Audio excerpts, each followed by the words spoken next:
in a new regular feature of the series in which I tackle the big contemporary political issues of the day.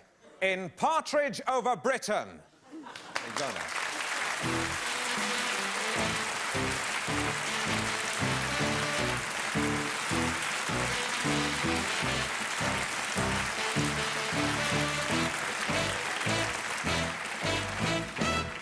Next week, the voters of West Chalfont in Buckinghamshire go to the polls for a by-election caused by the death of the sitting Conservative MP, Sir Maurice Christopher, who tragically died last month after choking on scampi.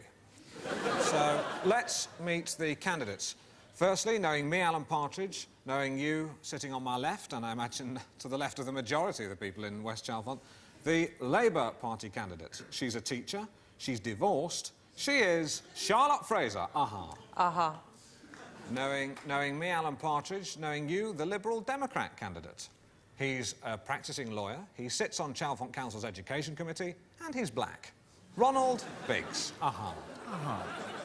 In the middle, me, Alan Partridge, and on my right, the Conservative Party candidate, Adrian Finch. Adrian and his wife, Rosemary, have been married for 14 years, and together they have 3 lovely children.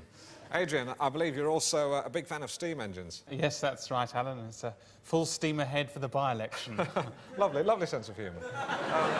Adrian Finch. The Partridge meets the Finch. Lovely. And the final candidate, who we have to have on, he's paid his deposit, that's democracy, is Lieutenant Colonel Kojak Slaphead III of the Bald Brummies against the Big-Footed Conspiracy Party. Bald Brummies! Come on.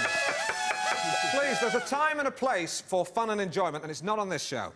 Right, we're going to open it up to my studio audience. Throughout the questions, I will be remaining impartial at all times. I will remain Pontius Partridge. So any questions for the panel, please? Yes, the woman with the high head. Yeah, I'd like to ask the panel, in view of the rising crime rates, would they consider the reintroduction of capital punishment? Fair point. Charlotte Fraser, Labour.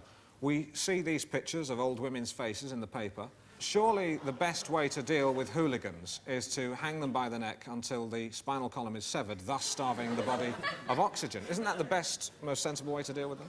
Absolutely not. No, hanging really is brutal and barbaric and the hallmark of an uncivilised society. OK, right. What about lethal injection?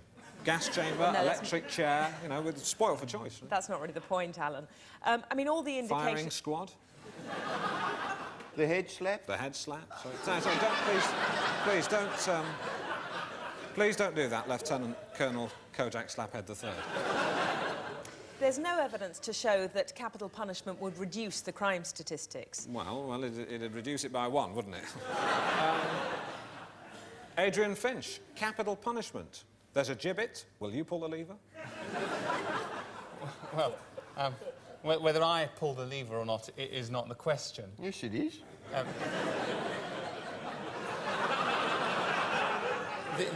The whole issue of capital punishment of hanging is one which must be addressed on a moral level by the public in general before we can make any absolute moral decision. Good point. Very good point. Very good point. You see, Charlotte Fraser, it's not simply yes or no. Ronnie Biggs, it's not yes or no, is it? Well, yes, it is. Good. No, I'm disagreeing with you. It is a yes or no question. Great. No one really cares. I mean, look, personally, yes, no, maybe, you know, it's not life or death.